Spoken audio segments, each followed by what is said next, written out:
এক নওজোয়ানকে যা বলা উচিত এক বুড়ো মানুষকে সমান বলা উচিত না। একই আপনি এক যুবক বলল যে হুজুর আমি রাত্রিবেলা নামাজ পড়তে চাই, তাহাজ্জুদ কয় রাকাত পড়লে ভালো হয়? আমি যদি তারে বলি 40 রাকাত, সে পারবে? যুবক পারবে, মুরব্বীর জন্য কষ্ট হয়ে যাবে। ঠিকই না বলেন? চাচার বয়সী 60, ওনারে আমার নাম যদি এক সেম চাপায় দেয় কষ্ট হয়ে যাবে বিষয়। কথার কথায় বললাম এরকম। হযরত আবু বকর সিদ্দিক রাদিয়াল্লাহু তাআলা আনহু, যিনি ইসলামের প্রথম খলিফা, উনি যখন প্রথম খলিফা হয়েছেন তখন সাহাবীদের সিদ্ধান্ত হয়েছে যে কোরআন শরীফ, কোরআনুল কারীম, পুরা কোরআন নবীজি সাল্লাল্লাহু আলাইহি সাল্লামের জামানায়, নবীজির 23 বছরে কোরআন শরীফের প্রত্যেক আয়াত অক্ষর লেখা হয়েছে, নবীজি লেখাইছেন কাউকে না কাউকে দিয়ে। কিন্তু একসাথে পুরা কোরআন এক জায়গায় সবগুলো লিখিত কপি, কাগজ যেটাতেই হোক, কাঠের মধ্যে হোক, চামড়ার মধ্যে হোক, পাথরের মধ্যে হোক, যেখানেই লেখাইছে মনে করেন, তখন তার অ্যাভেলেবেল কাগজের কিছু ছিল না, কিন্তু একসাথে এক জায়গায় যে 30 পারা কোরআন এনে সব দিন লেখা এখানে আছে, এরকম ছিল না। ও সাহাবীদের কাছেই কারো কাছে 2 আয়াত, কারো কাছে 10 আয়াত, কারো কাছে 1 সূরা, তার কাছে যেদূর পারছে ছিল। বুঝছেন? নবীজির জামানা পর্যন্ত ছিল এরকম। নবীজি সাল্লাল্লাহু আলাইহি সাল্লামের ইন্তেকালের পরে প্রথম খলিফা আবু বকর সিদ্দিক রাদিয়াল্লাহু তাআলা আনহুর জামানায় সিদ্ধান্ত হয়েছে যে এই লক্ষ লক্ষ সাহাবী সকলের কাছ থেকে যার কাছে লিখিত যা আছে সব একত্র করে, প্রত্যেকটা যাচাই বাছাই করে, আবার একাধিক জনের মুখস্থর সাথে মিলাইয়া পূর্ণ পরীক্ষা নিরীক্ষা করে পুরা কোরআন একসাথ করা হয়। বুঝছেন? এটা একটা কি হয়েছে মনে করেন, রাষ্ট্রীয় সিদ্ধান্ত হয়েছে। হযরত আবু বকর সিদ্দিক রাদিয়াল্লাহু তাআলা আনহু উনি অনুমোদন দিয়েছেন খলিফা।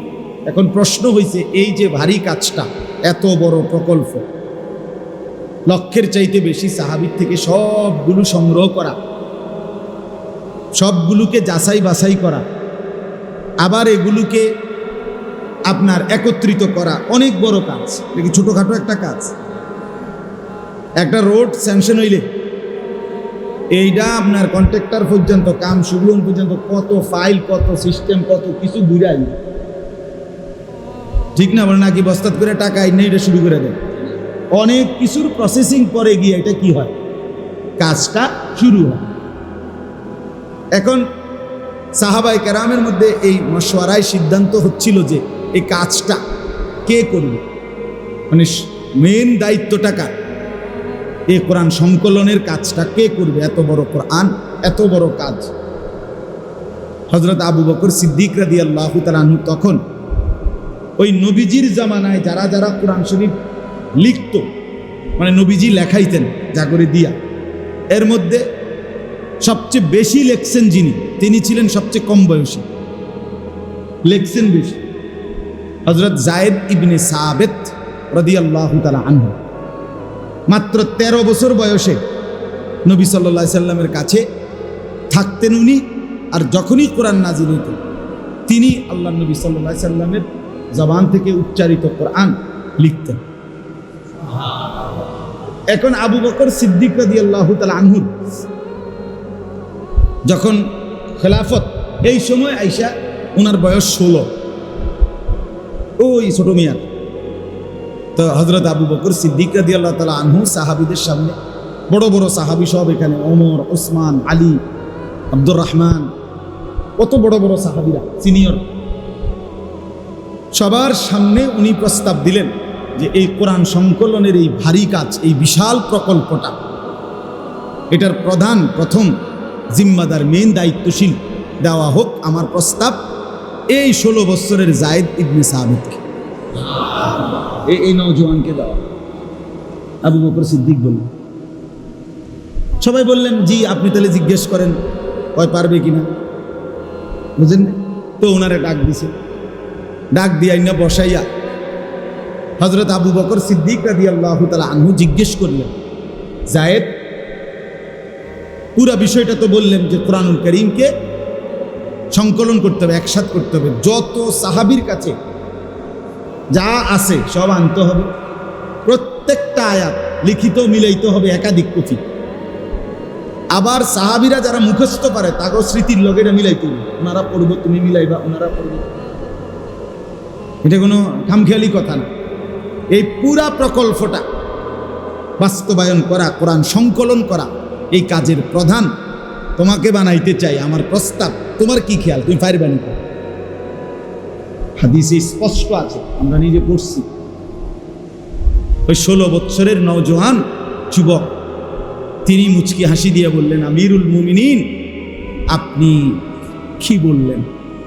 আপনি যদি বলেন সামনের এই পাহাড়, এই হাতের ইশারা দিয়ে বলছে যে এই পাহাড়টাকে যদি বলেন আমাকে এখান থেকে কাইটা আরেক জায়গায় স্তূপ দিতে, আমি তো সেটাও পারি। লাউ নাকালতু হাদাল জাবাল মিন মাকানিন ইলা মাকান ফাআলতু হাদা। আমি পারুম, আমি নওজোয়ান না, আমি পারুম না তো মানে যুবক করবে না তো করবেটা কে? নওজোয়ান করবে না তো কি? বুঝেন নাই কথা? হিম্মতটা দেখছেন কি কইব? একটা পাহাড়ে তো কমপক্ষে 200 কেজি মাটি হয়, ঠিক না? বুঝেননি? তাইলে উনি বলছেন, অর্থাৎ উনি ওনার হিম্মতটা বুঝাইছেন, অহংকার মানে যুবকের হিম্মতটা কি, যে আমি চাইলে তো পারবো না কেন, কষ্ট করা, মেহনত করা, আর সারা দিন সারা রাত এই কাজটার জন্য জীবন কোরবানি করা, এটা তো আমিই করব, আমার জন্যই তো সাজি, কারণ আমি নওজোয়ান।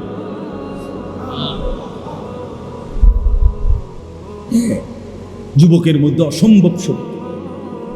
নওজোয়ান গড়লেও দারুণ গড়তে পারে, নষ্ট করলেও একদম নষ্ট করে দিতে পারে, কষলে একদম পচা যায়। আর যদি সাজায়া জড়ে নিজেকে, আল্লাহর আরশের নিচে ছায়া পায়।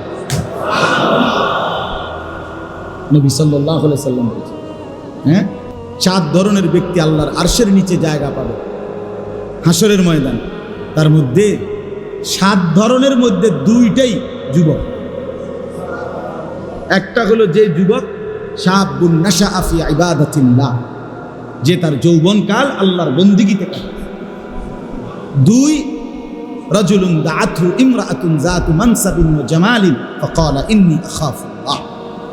ওই যুবক, ওই পুরুষ, ওই সামর্থ্যবান যুবক যাকে সুন্দরী, রূপসী, বংশীয়া, বংশেও বড়, চেহারা সুরত, রূপে গুণেও সুন্দর, এমন সুন্দরী বংশীয়া নারী মেয়ে তাকে জিনা ব্যভিচার, অবৈধ প্রেম ভালোবাসার দিকে ডাকছে।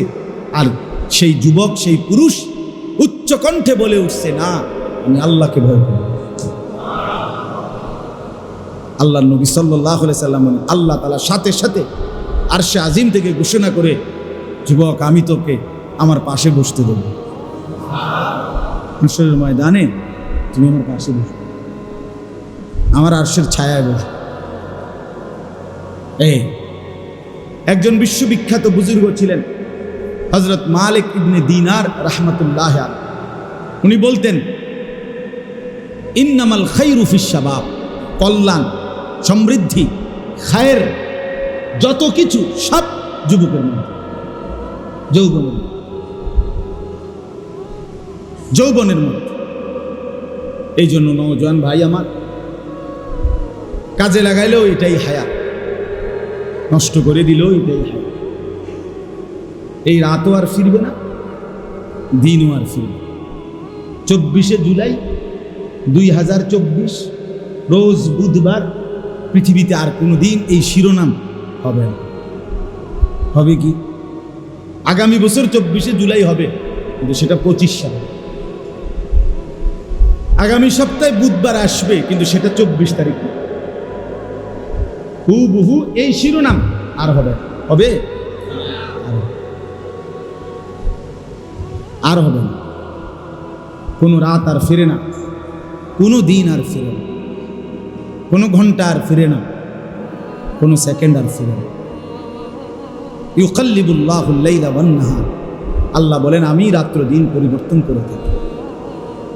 হুয়াল্লাযী জাআলাল লাইলা ওয়ান নাহারা খিলফাতান, আল্লাহ বলে রাত আমি বানাই, দিন আমি বানাই, খিলফাতান পর্যায়ক্রমে, বাই সিরিয়াল, বাই রোটেশন, একবার রাত একবার দিন, একবার রাত একবার দিন। এই যে রাত দিন রাত দিন রাত দিন, আল্লাহ বলে এটা আমি বানাই। কে বানায় বলে? আর ফিরবে না, আর ফিরবে না। বন্ধু আমার, বাপ আমার, গরম লাগুক শীত লাগুক, সর্বাবস্থায় এটা মনে রাখতে হবে। এই হায়াত, এই সময়, এই জিন্দিগি, এই ক্ষণ, এই মুহূর্ত আর আসবে।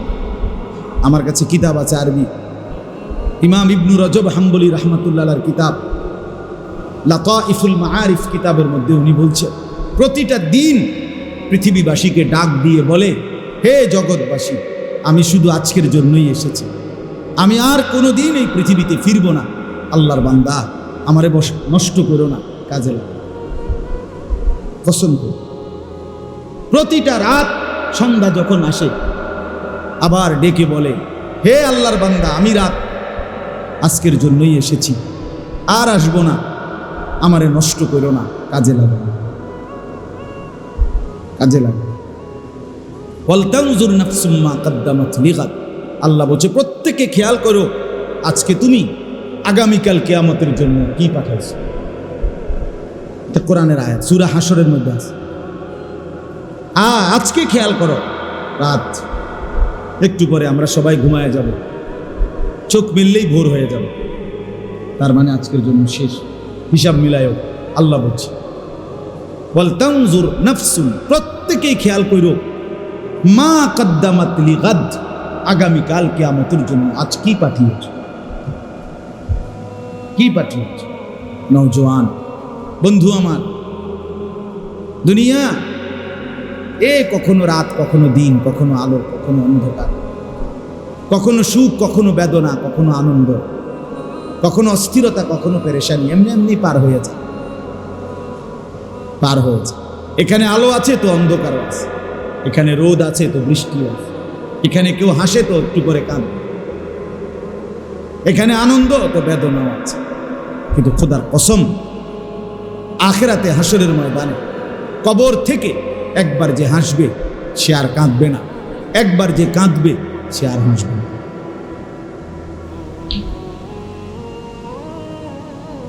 ইন্নাল মুজরিমিনা ফি আযাবি জাহান্নাম খালিদুন, কোরআনুল কারীমে আল্লাহ বলেন, নিশ্চয়ই পাপী নাফরমান জাহান্নামের আযাবেই থাকবে চিরস্থায়ী। লা ইউফাত্তারু আনহুম, লক্ষ কোটি বার জাহান্নামী আল্লাহকে বলবে, আল্লাহ একটু বিরতি দেন, 24 ঘন্টায় 2টা মিনিট আমারে বিরতি দেন, আমি মাওলা সইতে পারি না।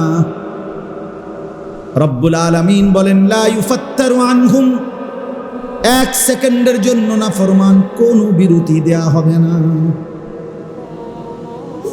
অহুম ফীহি মুবলিসুন, এরপরে আল্লাহ বলেন ওয়াহুম ফীহি মুবলিসুন, অনন্তকালের জন্য জাহান্নামী চিরস্থায়ীভাবে জাহান্নামে বিষণ্ণ মলিন চেহারা নিয়ে থাকবে, লক্ষ কোটি বছরে একবারও মুখে হাসি ফুটবে না।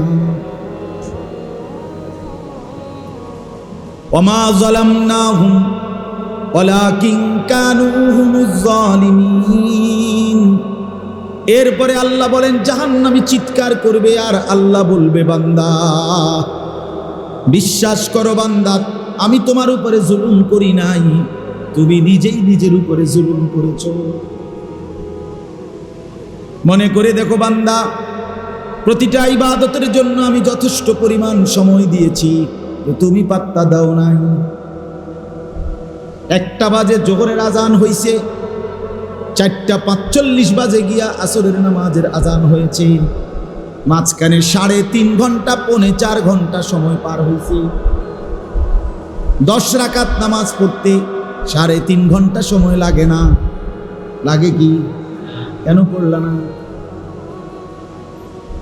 আমি কি জুলুম করেছি কিনা আল্লাহ জিজ্ঞেস করবে। 4 রাকাত ফজরের নামাজ পড়তে সুবহে সাদিকের পর থেকে সূর্য ওঠার আগ পর্যন্ত তো 1 ঘন্টার বেশি।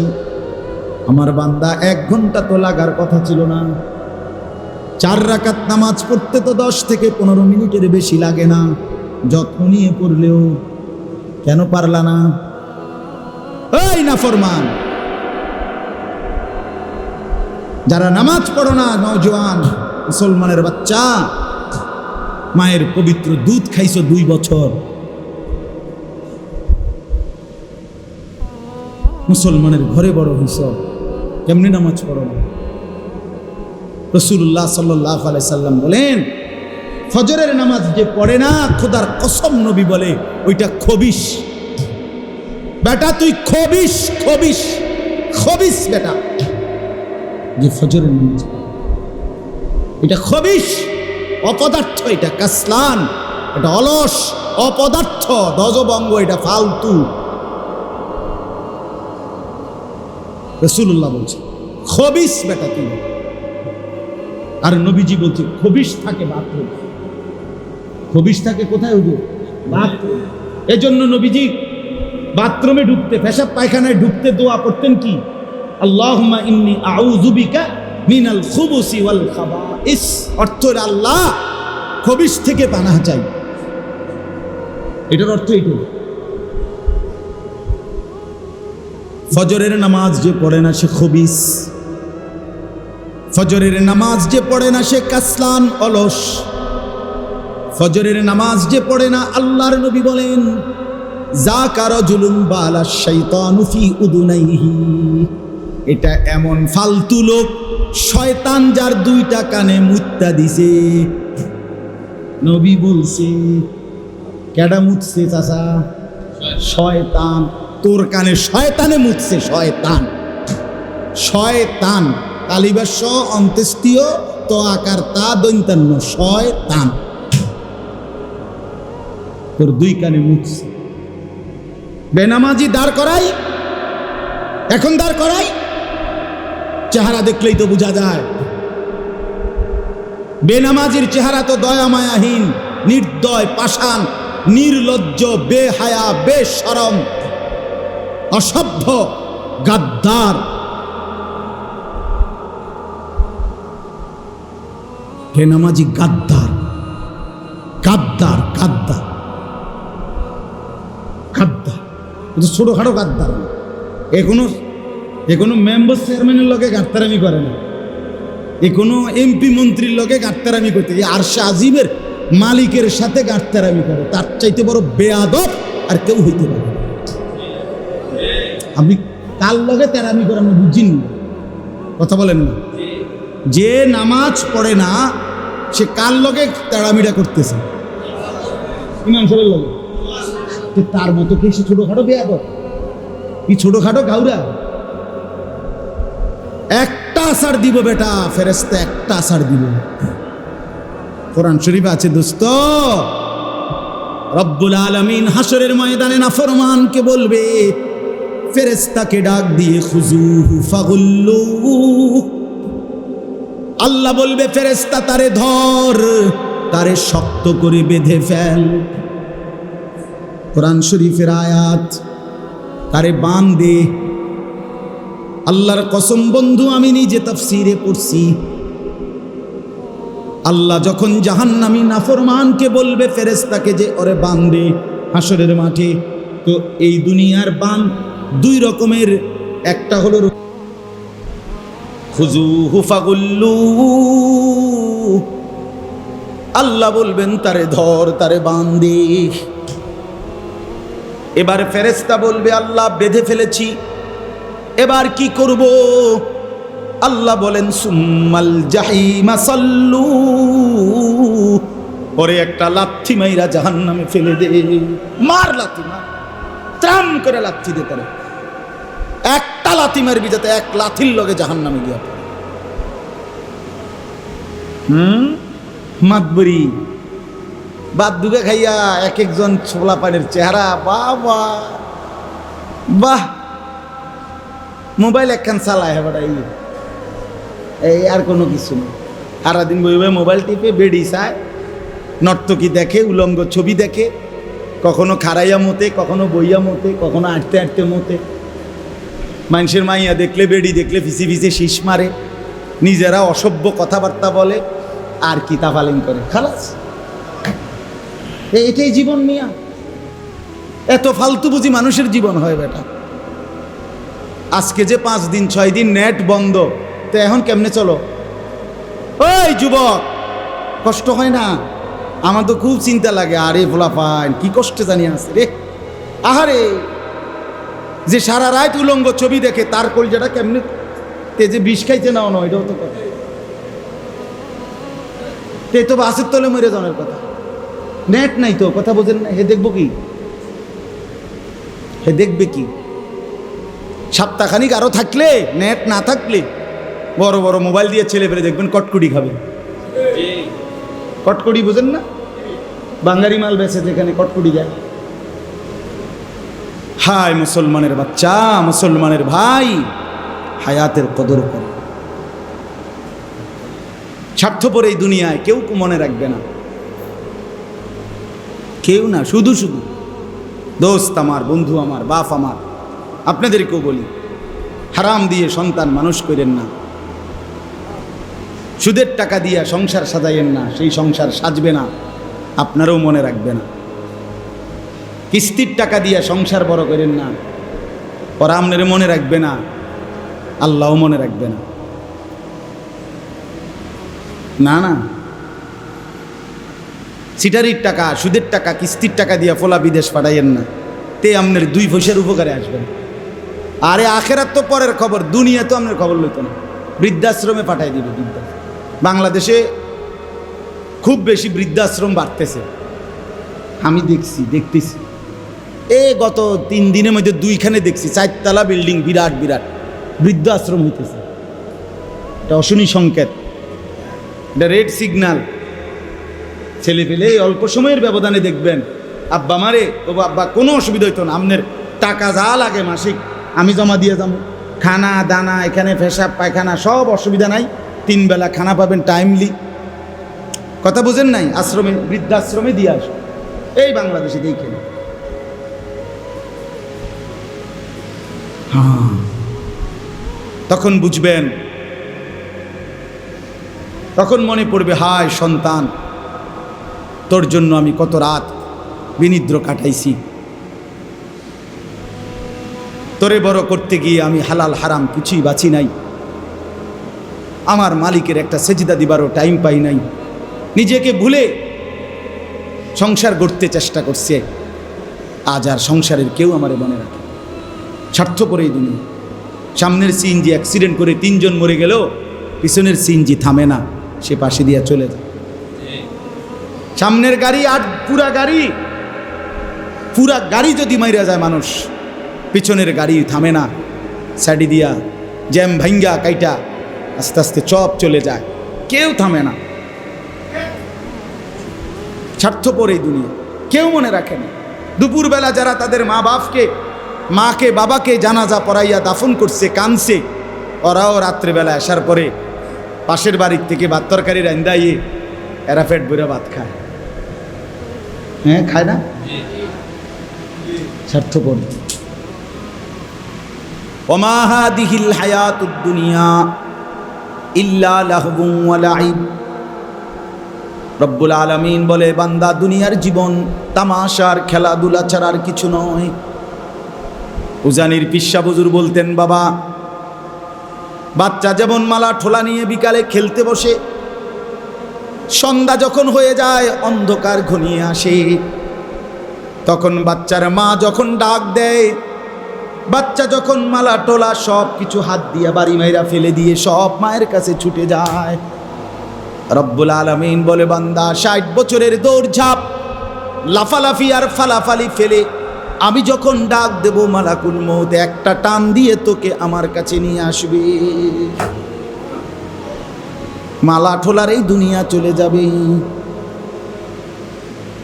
জন্য যুবক বন্ধু, বাবা, আমার মুরব্বী চাচা, সবাইকে বলি, চলেন বদলে যাই, নিজেকে নিয়ে ফিকির করি। হ্যাঁ, ভাবলে ভালো।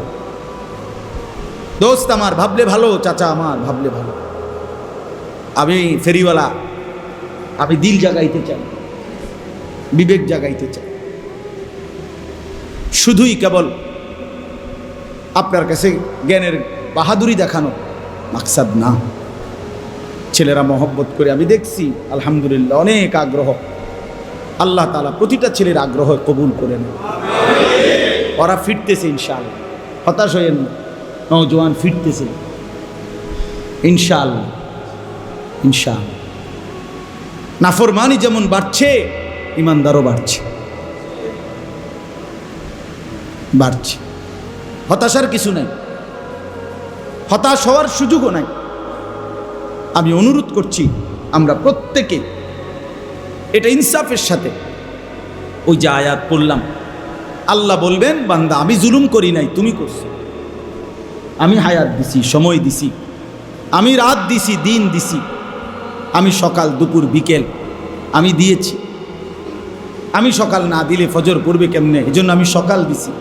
আমি দুপুর না দিলে আমার বান্দা জোহর কেমনে পড়বে, এজন্য আমি দুপুর বানাইছি, বিকাল বানাইছি আসর পড়তে, সন্ধ্যা বানাইছি মাগরিব পড়ার জন্য, রাত বানিয়েছি এশা তাহাজ্জুদ পড়ার জন্য।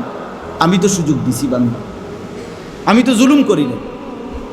আশ্চর্য কথা হলো বাপ, এই যে আয়াত পড়লাম, এর পরের আয়াত হলো এই লোকটা তখন জাহান্নামী বুঝবে যে আমি সরাসরি আল্লাহর কাছে আর চাইয়া লাভ নাই। উনি আমার বিরতিও দেয় না, আমার মুখে আর হাসিও ফুটবে না। এইবার কসম খোদার জাহান্নামী অস্থির হইয়া, কোরআন শরীফে আছে জাহান্নামী তখন ওই জাহান্নামের ফেরেস্তার যিনি লিডার প্রধান, ওনার নাম হলো মালেক। কি নাম? মালেক। এই মালেক ফেরেস্তাকে জাহান্নামী ডাক দিয়া বলবে ওয়ানাদাউ ইয়া মালিক। এই যে কোরআনের আয়াত দ্বারা জাহান্নামী ডাকবে, হে মালিক, লিয়াকদি আলাইনা রাব্বুক। জাহান্নামী বলবে, ফেরেশতা মালিক তুমি তোমার আল্লাহকে বলো না আমাকে একবারে শেষ করে দিতে, আমারে মেরে ফেলতে বলো, আমি আর এই যন্ত্রণায় জাহান্নামের আগুন আর সইতে পারছি না। বন্ধু আমার, এই বছর হজ্জের সফরে এইবার আরাফাতের ময়দানে, আমি তো এবার হজের থেকে আসছি 8 তারিখ, আরাফার ময়দানে হজের দিন বিশ্বাস করেন 2-4 মিনিট করে করে বাইরে দাঁড়াইছি, তাঁবুর বাইরে, আকাশের নিচে, খোলা আকাশের নিচে একটু দোয়া করার জন্য। হজের দিন, আরাফার দিন নবীজি খোলা আকাশের নিচে দাঁড়িয়ে দোয়া করতেন। এটা একটা আমল আর কি, সুন্নত আমল। কসম খোদার